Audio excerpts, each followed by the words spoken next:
You can get anything you want at Alice's restaurant. You can get anything you want at Alice's restaurant. Just walk right in, it's around the back. Only half a mile from the railroad track.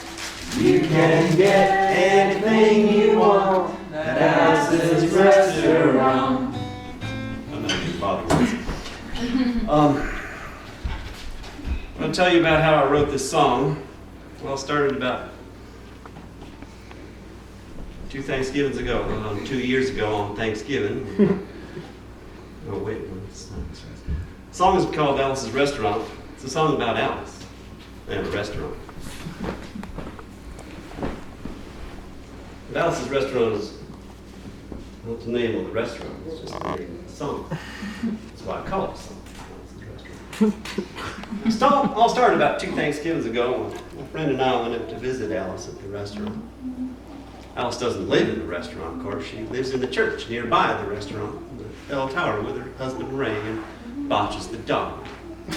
Living in the bell tower like that, they got a lot of room downstairs where the pews used to be. Having all that room downstairs, they decided they didn't have to take out their garbage for a long time. We got up there and found all the garbage in there. We thought it'd be a friendly gesture for us to take the garbage down to the city dump. So we took the garbage and put it in the back of a VW microbus with shovels and rakes and implements of destruction and headed on towards the city dump. We got there, there was a big sign and a chain across the dump saying, closed on Thanksgiving. We'd never heard of a dump being closed on Thanksgiving before, and with tears in our eyes, we drove off into the sunset looking for another place to put the garbage. Didn't find one until we came to a side road. Not the side of the road, but a side road, and at the bottom of a cliff was another pile of garbage. We decided that one big pile was better than 2 little piles. Rather than bring that one up, we decided to throw ours down. That's what we did. We drove back to the church, had a Thanksgiving dinner that couldn't be beat, and went to sleep and didn't get up until the next morning. We got a phone call from Officer Odie. Said, "Kid, found your name on an envelope at the bottom of a half a ton of garbage. Just wanted to know if you had any information about it." I said, "Yes, sir, Officer Odie. I cannot tell a lie. Put that envelope under that garbage." After speaking to Obie for about 45 minutes on the telephone, we finally arrived at the truth of the matter. He said that we had to go down and pick up the garbage, and we also had to go down and speak to him at the police officer station. Now, friends, we figured there was one of 2 things that Obie could have done at the police station. And the first was that he could have given us a medal for being so brave and honest on the telephone. Well, we didn't think that was very likely. We didn't expect it. The other thing was that he could have bawled us out and told us never to be seen driving garbage around the vicinity again, which is kind of what we expected. But there was a third possibility that we hadn't even counted upon. And we was both immediately arrested, handcuffed. I said, "Officer Obie, I don't know if I can pick up the garbage with these handcuffs on." He said, "Shut up, kid. Get in the back of the patrol car." We did. We got in the back of the patrol car and drove to the, quote, scene of the crime. I want to tell you about the town of Stockbridge, Massachusetts, where this happened. Here they got 3 stop signs, 2 police officers, and 1 police car. But when we got to the scene of the crime, there was 5 police officers and 3 police cars. Being the biggest crime of the last 50 years, everybody wanted to get in the newspaper story about it.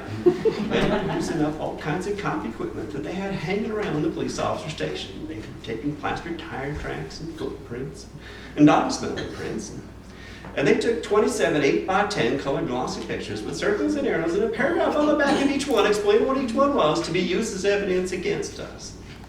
Took pictures of the approach and the getaway, the northwest corner and the southwest corner, and, well, that's not to mention the aerial photography. After the ordeal, we went back to the jail. He said he was going to put us in a cell. "I want your wallet in your belt." And I looked at him and I said, "Officer Obie, I can understand why you want my wallet so I don't have any money to spend in the cell. But what do you want my belt for?" I said, "Kid, we don't want any hangings." I said, "Officer Obie, did you think I was going to hang myself for littering?" Toby said he was making sure, and friends Obi was, because he took out the toilet seat so I couldn't hit myself over the head and drown. And he took out the toilet paper so I couldn't bend the bars, roll the toilet paper out the window, slide down the roll, and have a skate. About 45 minutes, Alice came by and bailed us out of jail. You remember Alice? Song about Alice. We went back to the church, had another Thanksgiving dinner that couldn't be beat, went to sleep, and didn't get up until the next morning when we had to go to court. We all walked in, sat down.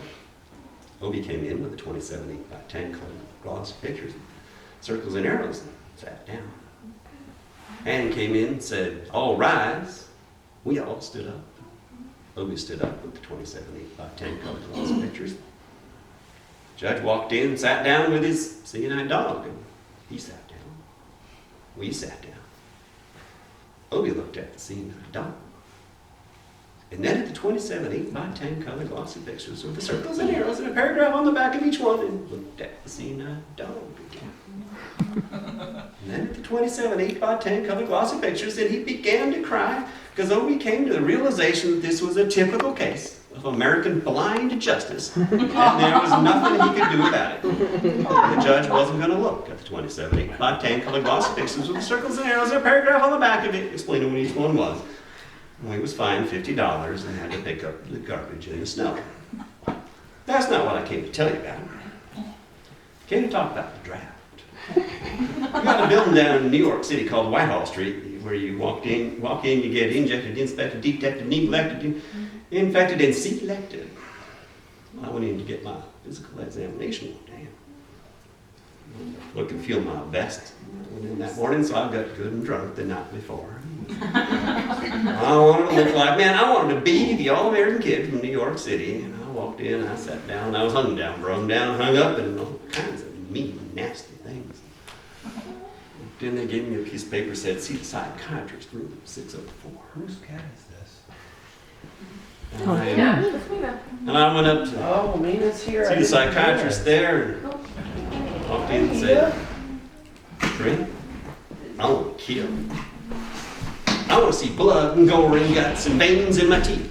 Eat dead bird bodies. I mean, kill, kill, kill." And I started jumping up and down, yelling, "Kill, kill, kill." And he started jumping up and down with me. We were both jumping up and down, yelling, "Kill, kill, kill." The sergeant came over in between us, sent me down the hall, said, "You're our boy." I didn't feel too good about that. Proceeded on down the hall, getting more injections, infections, detections, and all kinds of stuff that they was doing to me. And they wasn't leaving no part untouched. Proceeded on through and finally came to see the last man. Walked in and sat down. Walked up. Walked in and said, "Kid, you ever get arrested?" I proceeded to tell him the story of Alice's Restaurant Massacre with a little orchestration, a 5-part harmony, and something like that. He stopped right there and he says, "Did you ever go to court?"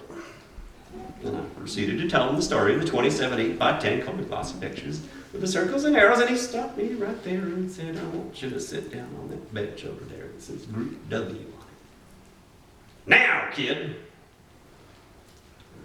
I went over to the bench there. Group W is where they put you if you may not be moral enough to join the army after committing your special crime. There was all kinds of mean, nasty-looking people on the bench there.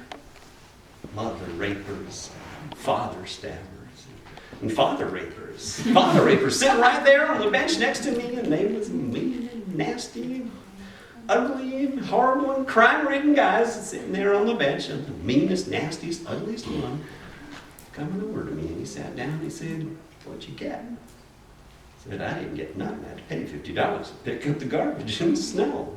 He said, "What were you arrested for, kid?" I said, "Littering." And they all moved away from me on the bench there, looked very eyeballed and all kinds of things, until I said, "And creating a nuisance." And they all came back, shook my hand, and we had a great time on the bench, talking about mother raping, father stabbing, and all kinds of things that we was talking about on the bench.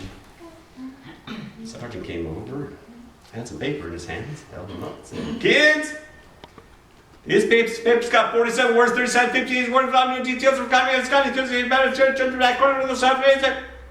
45 minutes and nobody understood a word that he said. But we had fun filling out the forms and playing with the pencils on the bench there. I filled out the Massacre, 4-part harmony, and wrote it down there just like it was. Put down my pencil and I turned over the piece of paper. And there, on the other side, in the middle of the other side, in parentheses, quotation, read the following words. Kid, have you rehabilitated yourself? I went to the sergeant. I said, Sergeant, you got a lot of damn gall to ask me if I've rehabilitated myself. I mean, I'm sitting here on the bench. I'm sitting here on the Group W bench. Because you want to know if I'm moral enough to burn women, kids, houses, and villages after being a litter bug. And he looked at me and he said, Kid, we don't like your kind. We're going to send your fingerprints off to Washington. Somewhere in Washington, enshrined in some little folders, a study in black and white of my fingerprints. The only reason I'm singing you this song now is because you may know somebody in a similar situation. And if you're ever in a situation like that, there's only one thing you can do, is walk into the shrink, wherever you are, walk in and say, Shrink, you can get anything you want at Alice's restaurant, and walk out. And if one person does it, they may think he's really sick and they won't take him. But if 2 people do it, in harmony, then they'll think they're both faggots and they won't take either of them. And if 3 people do it, pardon? You imagine 3 people walking in, singing at Alice's restaurant, and they think it's an organization. 50 people a day do it. 50 people. Can you imagine 50 people a day walking in, singing at Alice's restaurant, and walking out? They may think it's a movement. That's what it is. The Alice's Restaurant Anti-Massacre movement, and all you got to do to join is to sing it the next time it comes around on the guitar that I'm not playing because it doesn't have a G string. You can get anything you want at Alice's Restaurant. You can get anything you want at Alice's Restaurant. Just walk right in, it's around the back, just a half a mile from the railroad track. You can get anything you want at Alice's Restaurant. Say that thing, Alice.